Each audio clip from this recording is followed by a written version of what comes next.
Mountain News at 6.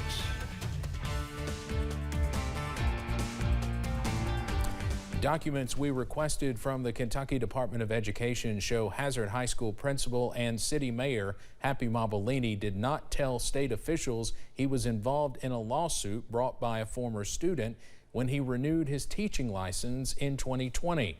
WYMT's Dakota Makris looked into how investigations like these are handled and what role the Educational Professional Standards Board plays. The EPSB, or the Educational Professional Standards Board, handles investigations and prosecutes cases involving educator misconduct. EPSB determines whether matters are referred for investigation as a result of complaints that are filed against certified educators. A spokesperson for the Kentucky Department of Education says the board's authority is set under state law, which basically we refer to as the Professional Code of Ethics for Kentucky's certified school personnel. They have due process rights when it comes to potential actions that may be taken against their teaching certificate. If the EPSB receives a complaint of educator misconduct, a few steps will happen. They will determine whether that complaint is referred for investigation.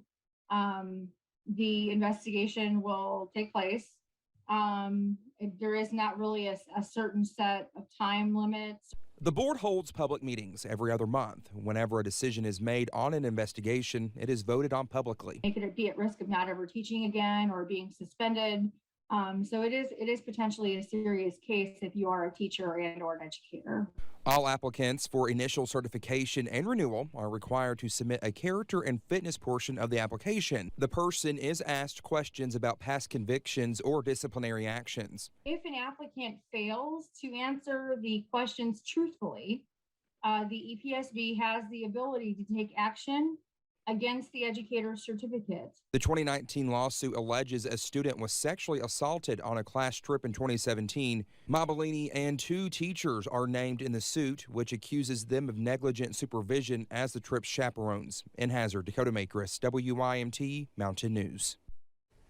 We reached out to Mayor Happy Mobellini earlier this week, and he said he would not like to comment at this time. Hazard Independent School Superintendent Sandra Combs also said she cannot comment on the investigation. Of course, all of this came to light after the man pageant viral photo controversy last week during homecoming activities.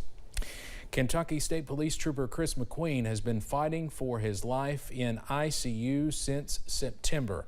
WYMT's Zach Hawk is in Corbin tonight for a chili fundraiser to help McQueen in that fight. Zach? Hey, Steve. There really is a beautiful crowd out here tonight at the Depot on Main in downtown Corbin, rallying together and supporting a great cause. This is the latest in a series of online and in-person fundraisers. Before tonight, a GoFundMe page raised about $2,200 and t-shirt sales added another $2,000, as well as some direct contributions to the family. All of the money raised at tonight's chili dinner will go to Trooper McQueen's family to help with medical and travel costs. Aside from being a state trooper, a father, and a husband, Chris is a friend and a community partner, so he's always been very heavily involved in the community.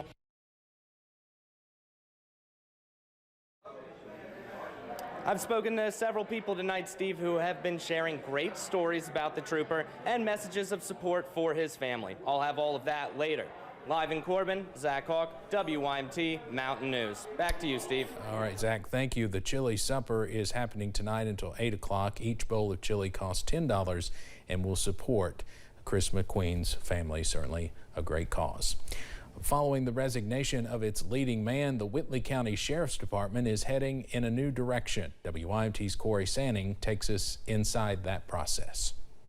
An untimely resignation, but one that did not catch emergency officials off guard. I think he'd been thinking about it, so it wasn't a real big surprise when he did. Whitley County Sheriff Todd Shelley announcing in a letter to the public that he will retire from his position November 30th, after serving the area for 21 years. Judge Executive Pat White named Emergency Management Director Danny Moses as interim sheriff. A little surprised. It's an honor, so I hope it all works out well. Moses will serve in that role until the November 2022 election and does not foresee the operations changing much as he looks to mostly work behind the scenes. We're down 4 or 5 deputies, so we got to try to hire. It's going to be a new experience.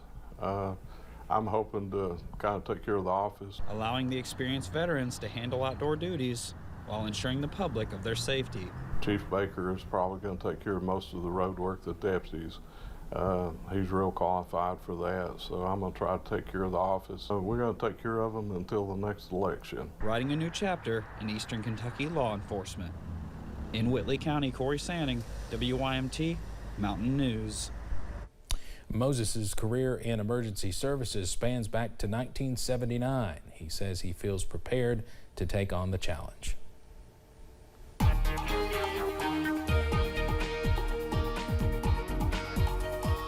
Clouds thinning in some parts of the mountains after they've kept our temperatures in check throughout the day today.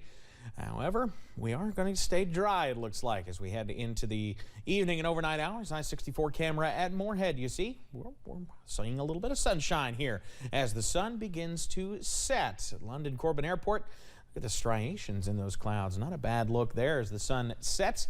Only 43 right now at the airport. That's where many of us are, between 43 and about 46 degrees at just about every single one of our sites. Pikeville, though, a little bit cooler at 41 and Wise at 36. So it's been a chilly day, and we'll continue to see that as we head into the overnight, though it'll somewhat depend on how fast these clouds move on out tonight. In fact, most of us, I should say, under that freeze warning as the growing season looks to come to an end. The killing freeze in some spots tonight. So if you've got some of those sensitive plants, bring them on inside if you can.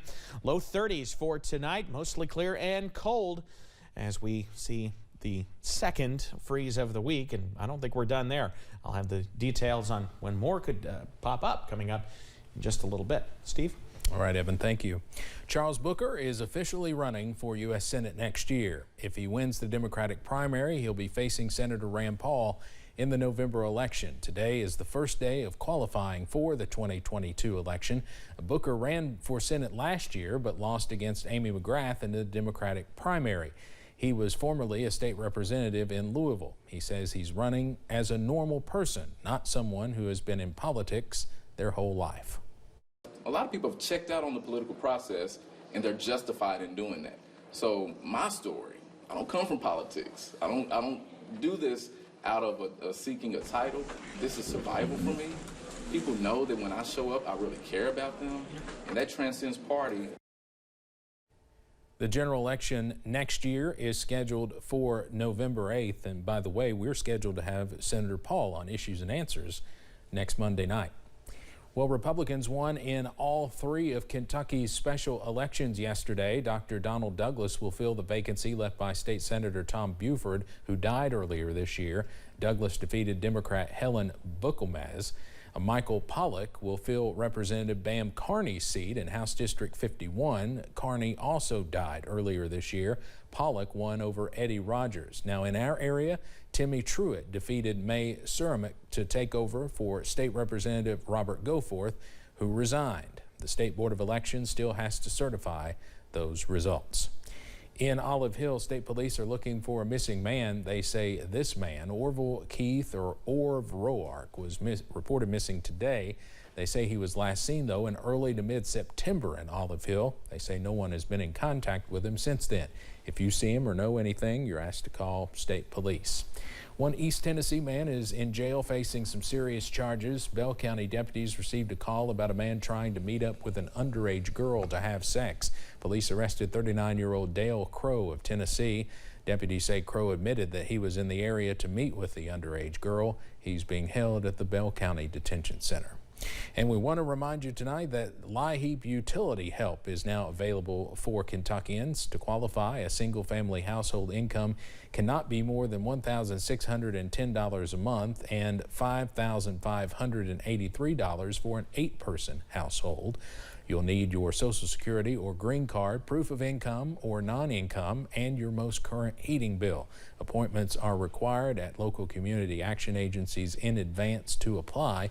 Every year, nearly 25,000 families apply to get help. Tomorrow, a third-party identification vendor is becoming the point of entry for unemployment insurance claims. WYMT's Jade Saylor spoke with the executive director at the Kentucky Office of Unemployment Insurance about how the new system will work. New ID requirements for unemployment insurance claimants is coming to Kentucky. ID.me is a third-party certified verification system. Kentucky has been using ID.me since June. Up until now, ID.me has been in the middle of someone's claim where they are verifying their identification. All we're doing as of November the 4th, tomorrow, is moving it to the very front of that before you even go into the claim. Starting November 4th, all unemployment claims will be required to register for an account with ID.me to access their claim. We're trying to, again, look at ways that we can minimize fraud efforts into our system. The hope is that this will allow unemployment officials to focus on assisting Kentuckians with legitimate claims. We know that since September, we've pushed through around 126,000 through ID.me. And we know 112,000 of those did not get verified. ID.me will also protect taxpayers and fight international and domestic fraud rings. It either forces the individual, and I mean that in a good way, to verify who they are so we can move them forward, or it allows us to know that that's a potential fraudulent claim that is backlogging our system. ID.me is currently being used by more than 24 other states. Jade Saylor, WYMT, Mountain News. Claimants can schedule an in-person or phone appointment at any regional Kentucky Career Center office, regardless of their location. And coming up, we may just have some improvements on the way in the temperature department. I'll have the very latest coming up. And volunteers and donations are needed to ensure a great Thanksgiving for many families in Pike County.